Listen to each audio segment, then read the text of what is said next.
me and my best brother here, Ricky Cross, Charles Woodcop, met in 1976, June of 1976, June 19th, I think it was. Somewhere around there, yeah. Waiting in line to get tickets to see Elvis. Elvis played there in July 31st. He did an evening show, and in August 1st, they added an afternoon show, which we went to both shows. Yeah.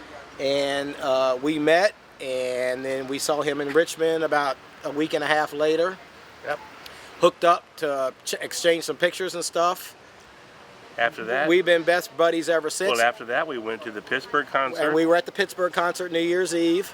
And so that was obviously fantastic. So you saw him a bunch of times? Oh, yeah, yeah. Okay. We saw him in... now, how old were you? We were 18. 18. Wow. Greensboro, Charlotte, the following year, 77. We saw both shows in Charlotte. And Baltimore, we saw Largo, the Capitol Center, and the last one was Baltimore, Maryland. We saw Baltimore. And we had front row seats in Roanoke, and we stood in line for 2 days, and of course he died on the 24th.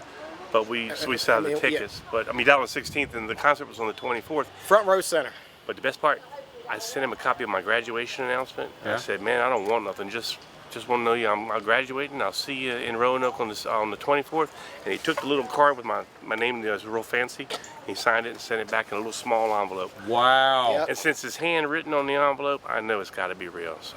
Yeah. What a great story. And he sent my mom, who's started me with this whole Elvis thing. She would send him birthday cards and things like that, and he sent a Vegas menu back with the stamp on it, but then he signed on top of it his name, Sincerely Elvis Presley. Amazing. Yeah. It's just wonderful. According to Becky Yancey, he would answer mail, so I'm just, who knows? Amazing. Yeah, he'd probably just go sit down in the office sometime and just... Yeah. Yeah. Amazing. Yep. Thank you so much, guys. Thank you. And thanks for watching the Spy Guy. Oh, yeah, yeah. man. I talk about you all the time. Well, I appreciate that. Nice to meet you. Nice to too. meet you. Thank you All right. so much. So, Rick was at 13 shows. I was at 14 shows. He's got one thing on me. He got to shake Elvis's hand, but I got an extra show on him. So, but we were at the Baltimore show where Elvis left the stage. From what we understand, he just kind of had to go. But when he came back, man, he kicked it up a notch, and the show, the second half of the show was just fantastic. Not only that, the TCB ring was grabbed off his hand and it hit the stage and bounced off. And it did go into the crowd. Yeah. And he looked and he just shook his head. Of course, you find out later after all these years from the books that the guys went out and got the ring back. But he did drop it. I saw He did. it. Oh, yeah, it bounced. It bounced bounced right our off the stage. Wow. Sure did. So, you want to tell the Sweet Inspiration story? Okay. Yeah. So I'm sitting backstage, behind the stage with my mother, 15 years old. What year? 75 What day? in Norfolk, July 20th. Second show, evening show, and Elvis in the white Phoenix suit, and it was a different perspective seeing him from the back. Yeah. And so early in the show, I mean, I think he still had the guitar on. He said something about smells like catfish or something like that. Am I right? Yeah, and they said something back. So, well, if you don't like it, you can get off the pot. Yeah, he did say that. And so 3 of them left. Estelle stayed. No, Myrna. I'm sorry, Myrna stayed. Elvis walks over to Myrna, And he had on a star diamond ring. the one star that's in diamond the shape ring, of a and he diamond. offered it to her, and she really didn't want to take it, but eventually she did. Mm-hmm. And so they went on with the show, and the show was fine. And matter of fact, it's the first time I ever got a reaction from Elvis. I was sitting backstage and yelled "Suspicious Minds" in a quiet moment, and he kind of turned around and said, "I'll do it."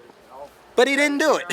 He didn't do it that night. So I was like, and that man. was a couple nights before the infamous Asheville show where he worked so hard to please the crowd over a couple days and was giving away jewelry. That night he gave away the black guitar with the Dove guitar and everything else. So it was July. The July tour is the one tour we have no real soundboards from. Right. You know, we got a couple audience recordings, but we don't have any soundboards. So you think that the ring, though, he got back from Myrna? Saw it in pictures later from some of the guys that were taking the pictures. Yeah. You know, You Keith don't think Albertson. he had a duplicate made?